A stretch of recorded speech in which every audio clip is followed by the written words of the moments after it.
welcome to one and all present here. My name is Professor R.K. Tomar. Today, students, we are going to discuss about the topic that is international business management. International business management talks about multinational corporation, globalization, international markets, international economics, international marketing, and of course, international HRM. So during the era of globalization, international business have grown many folds in different countries. For India, it have seen a tremendous change, a tremendous paradigm shift from 1991 to 2020 because of the globalization of different companies, different organizations. So, dear students, the contents for our presentation today is Introduction to International Business, Nature and Scope and Feature of International Business, Importance of International Business, Approaches of International Business, Problems in International Business, Entry Strategy, Advantages and Disadvantages of International Business, Reason for Recent International Business Growth, International Organization. We have discussed in our lecture first, this is lecture second series, we have discussed in lecture first about introduction to international business. So I will not take much of the time discussing over this topic. You know, it is exchange of goods and services, resources, knowledge and skills among individuals and businesses in two or different countries. The transactions that are carried out across national borders to satisfy the objectives of individuals and organization, all commercial transactions that take place between two or more countries, which is private and government, sales, investments, logistics, transportation. Talking about the nature, we had already discussed about nature of international business. This is accurate information and timely, the size of international business, the market segmentation. International market have more potential than domestic markets. So the scope part we have already covered, that is international marketing, international finances or investments, foreign exchange and global HR. And I have quoted example of different global organizations. One of them is Amazon and Google. Now, in today's session, we'll discuss about features of international business. The first and the foremost feature of international business is this is carried out on a large scale operations. International business talks about different countries. I have already cleared to you why there is a need of international business. There is need of international business is because there are two countries operating in different international businesses conglomerate. Since this conglomerate is not possible, in this conglomerate it is not possible that one country can manufacture all sort of products and services. So definitely the country Y will try to export and import all the goods and services from country X, who is a large manufacturer. So this is a predominant of international business. In this large scale operations talks about that a company can operate in two or different countries or many countries. So let us talk about a company called Ranbaxy. Ranbaxy is a company which is known as Indian Multinational Pharmaceutical Company. Now, what is this India Multinational Corporation? India Multinational Corporation is that company which have origin in India and having branches all over the world. So, with single international business, with single operations in one area only in India, we cannot have large scale operations. If we want to expand, we want to grow, we need to operate in other countries, and for that large scale operations is required. Then the second feature of international business is integration of economies. So I'm sorry. So international integration of economies means there is always exchange of currencies between one country and another. If we are going to export our products to US, the US will give us dollars in return. And when the dollar is converted back to Indian currency, will be benefited. So that is why our government and our organizations are focusing more on exporting, because by this process we will get more and more international currencies to India. When we'll have these reserves increasing up, the reserve of international currency increasing up, that will help to boost up our economy. So that is why integration of economy is there. So let us say we are importing crude oil from Gulf countries. We are importing crude oil from the countries called Iran. So that will help to integration of economies and currencies. The third feature is dominated by developed countries and multinational corporations. So that is one of the important and striking feature of international business. That is, it is dominated by developed countries. If you see the statistic of exports, you'll find the developed countries on the top of the list, like United States of America, UK, Brazil, China, and Japan. So if we talk about these countries, these are the developed economies of the world, and they are ruling the global market. They are ruling the global market, followed by the developing nations. Developing nations like India, Thailand, etc. So these are one of the striking feature that the developed countries dominate the market of international business, which is equivalent to saying that the exports are more by these developed countries and they prefer less imports. So what is the benefit of export? The benefit of export is related to the overall benefit of having foreign currency reserves. So that is why the developed countries are developed just because of the fact that they are exporting. United States of America, for example, is the largest defense manufacturing equipments in the world, and they are exporting globally. For them, for them, strikes and wars between two countries is a major source and major implication of the business, and that is true for the developed other nation also. India have recently imported foreign defense equipments from US as well as France. So that is evident enough to say that in global market the developed countries are the leaders, and likewise their multinational corporations.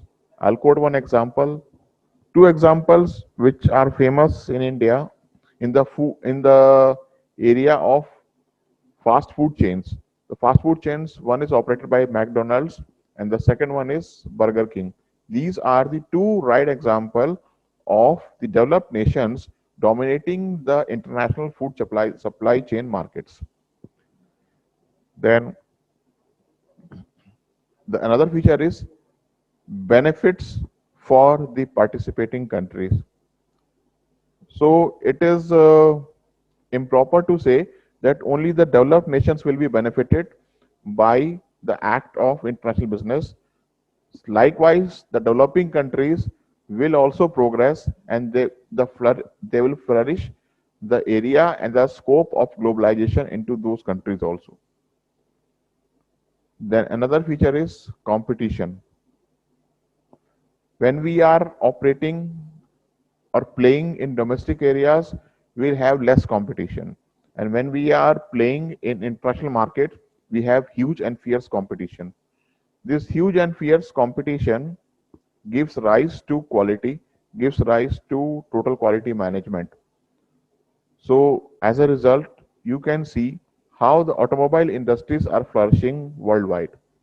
Automobile sector, for example, Hyundai Motors, one of them, is a South Korean company having manufacturing plant in India, become the second largest market share in India. This second largest market share is captured by an international company because it is operating globally. And just because of that, just because of the Hyundai Motors competitive environment, the companies of like Maruti Suzuki are trying to explore and provide wide range of products for different segments of the customers. They also have to face the competition. They also have to survive in the market. If Maruti Suzuki do not work on improving the quality, if they do not work on improving the variety, then in that scenario, the first position of the market share will be lost to the second competitor. So this gives rise to the competition and of course, in a turn, beneficial for the customers. The customer will have access to the international products and they can often compare and choose the best products. Then another feature is special role of science and technology. Science and technology plays an important role. Innovation is the key to success. In a globalization, you have to constantly work on innovation. You have to give up new technologies. Old technologies are dying out and the new technologies are coming in the market. So old technologies, when they become obsolete, they are out of the market and overall market share is lost. And that market share can be that market share can be compensated by introducing new technologies, new innovations. Android phones, for example, are the best example quoted for this feature of special role of science and technologies. Every day, every now and then, you'll find new technologies coming up in the Android phone markets, and this Android phone market plays a vital role in striking and maintaining the role of science and technology into the market of international business.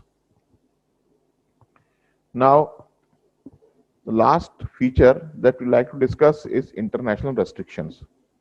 We'll discuss in detail what are these international restrictions.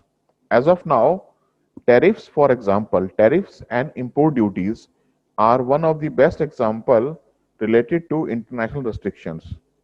In order to protect the domestic industries, the country manufacturing goods and exporting goods or importing goods puts an embargo on the domestic industries.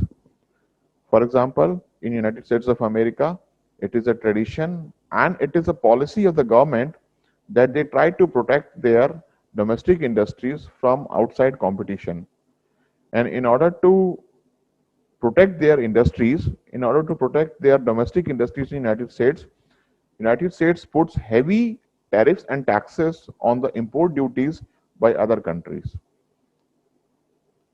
US have fierce competition with Japanese technology. US have fierce competition in electronic goods and white goods with South Korean companies. So they have put higher restrictions and higher tariff barriers for entry into the US markets. So that is a ply. And in order to resolve that ply, the birth of euro, the birth of euro was there. There were few countries who have established the euro currencies, and it was like a free trade movement of goods and services from one country to another. So those are some of the positive sides and negative sides of international restrictions. So as I discussed, international restrictions is a topic in itself and that needed to be discussed with a separate lecture. So talking about the importance of international business, earning foreign exchange, of course, I discussed. With exporting, you earn more and more in terms of currencies. Optimum utilization of resources. Optimum utilization of resources, let us compare between two countries. One is in Australia and another one is India. India is having huge abundance of manpower, whereas Australia is having huge capital of infrastructure and technology. So one country, Australia, is rich in technology. The another country, India, is rich in manpower. So in order to maintain the balance, both countries should participate in international business so as to utilize the optimum resources. Technologies can be transferred to India. Likewise, Manpower can be transferred to Australia for optimal utilization of resources so that better utilization of resources can happen. Third one is achieving its objective. The objective of international business is well explained by WTO, World Trade Organization. This World Trade Organization was established to maintain proper balance in the international market and to support the developing and the underdeveloped nations to participate in international globalization competition. Then fourth is to spread business risk. Business is associated with risk, higher returns, lower risk, lower returns. The fifth is improving organization's efficiency. Organization culture is affected by the implementation and the development of multinational companies in India. We have seen a huge drastic change between HR, huge drastic change from HR policies. Earlier, it was a flat kind of organization structure. Now they are working on flexible and cross-functional teams, cross-functional organization structure. Various multinationals like GE is an example of cross-functional organization culture. So that helps to improve the organization efficiency. Previously, people were not aware about TQM. Now the TQM concept is introduced in all the automobile sector, all the manufacturing sector, and even in service sector too. The concept of Six Sigma is an important aspect in service industry as well as in product and manufacturing industries. Then the sixth is get benefits from the government. Governments try to promote their organization to participate and apply in international business. The government directly and indirectly supports this organization so as to perform, so as to improve its balance of trade payment, balance of payment and balance of trade aspect and ratio. Balance of trade and balance of payment is, balance of trade is export minus import, and balance of payment is credit, international credit minus international debit. So in order to improve this balance of trade and balance of payment, the government supports the domestic industries to participate in export and earn foreign exchanges for the country. Then seventh is expand and diversify. Expansion is important and diversification. Expansion and diversification are basically two aspects and future visions of the management. Without expansion, the company cannot survive in the long run, and without diversification, there is very little scope of innovation and improving in efficiency. So expansion on one hand is important.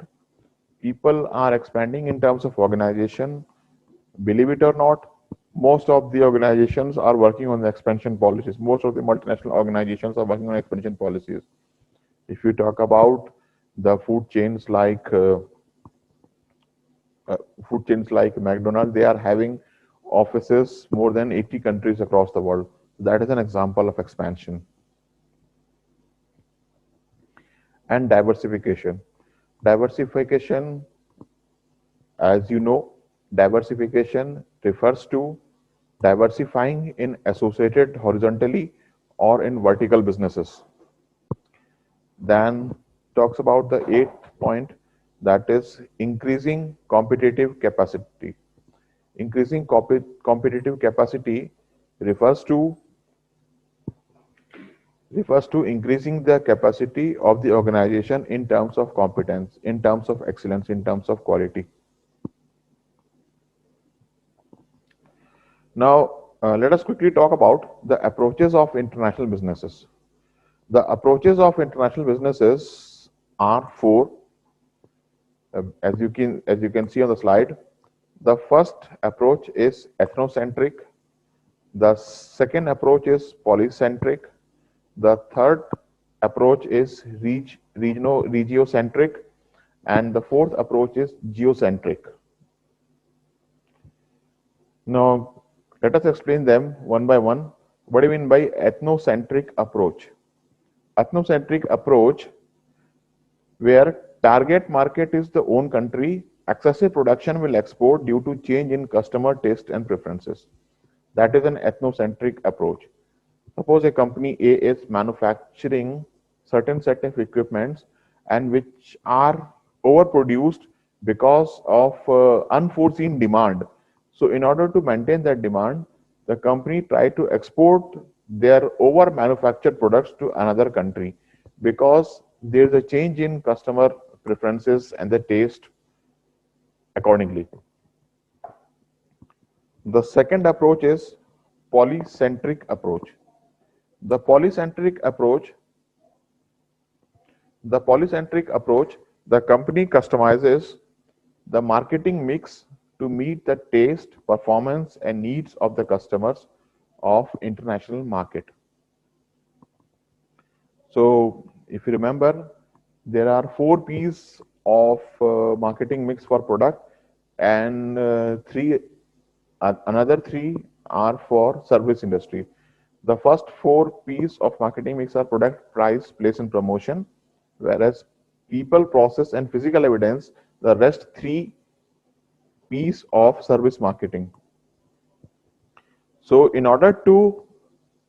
meet in order to meet the competitive environment of the globalization or the international organization, international companies, or international market, the companies try to customize the marketing mix.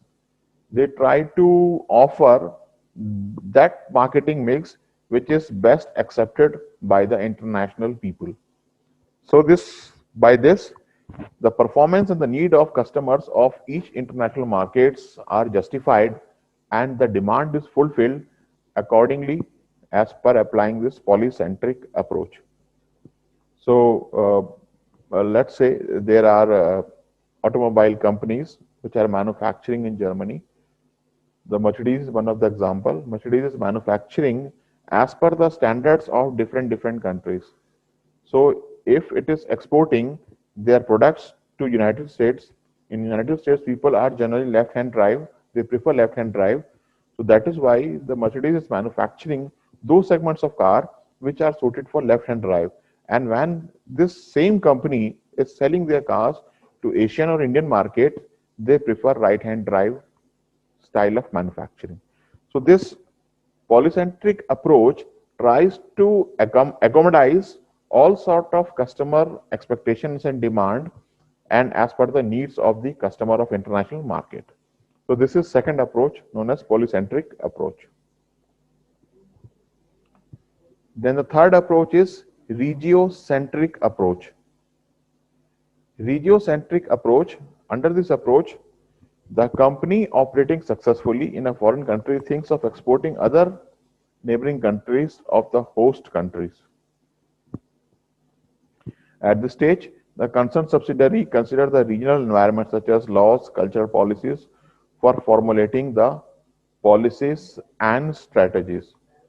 So suppose a company is, let's say, exporting to United States of America, and in order to expand further, they want to sell up their products in Canada and Mexico. In that scenario, the country have to apply little more adjustments to the product or services what they are offering to US and sell to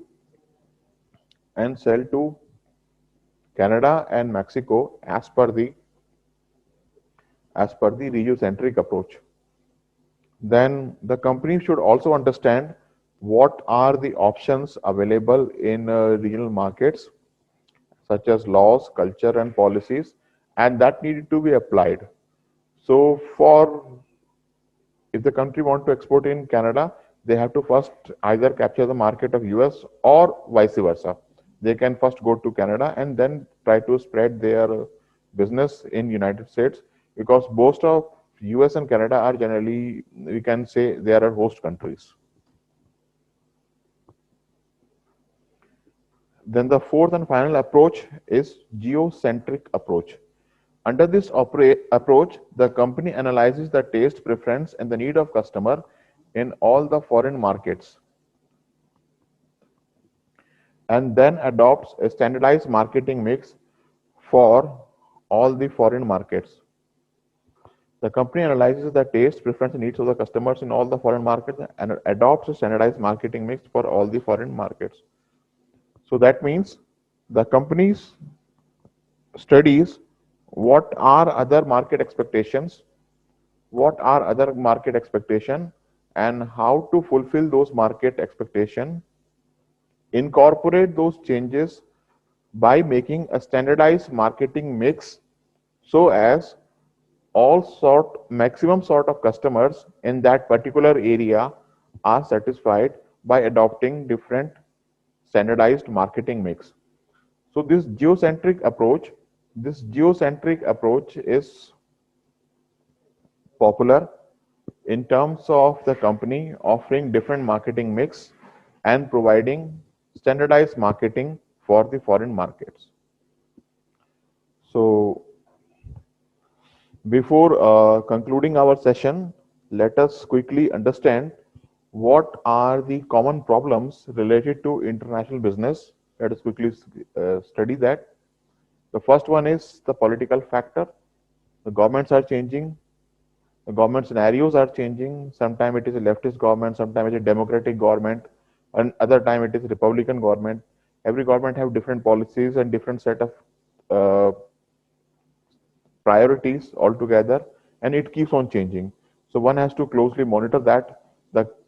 Before, let's say, 10-15 years ago, Venezuela was one of the largest oil producing country and largest oil exporting countries to the world. Nowadays, as you can see, the country in Venezuela are in deep crisis because they have only focused towards one petroleum products only. They are not diversified to other products. So that can be the problem. The next is high foreign investments and high cost. Definitely, costs are very high. Investment costs are very high, and you cannot expect returns in very short span of time. Then exchange instability. Every day, dollar versus euro, dollar versus Indian rupees, dollar versus Australian dollar. The price are fluctuating. Even a marginal price change can affect the overall export and import economy. So that need to be closely taken care of. Then entry requirements for exporting. You should have a license and all the government restrictions. One must qualify that. Tariffs and quota. We have discussed tariffs put up by importing country, higher trade barriers, higher taxes. These are some of the trade barriers given by the importing countries.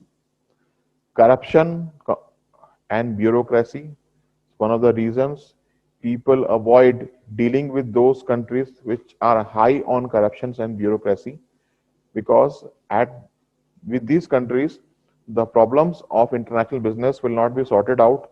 If a company unfortunately become a victim to this country, it's very difficult for the company to get out of that country smoothly. Then technological policy. Innovations are a key factor of success that is needed to be taken care of. Innovation should be constant process, continuous improvement and quality should be there. And the final problem is the quality management.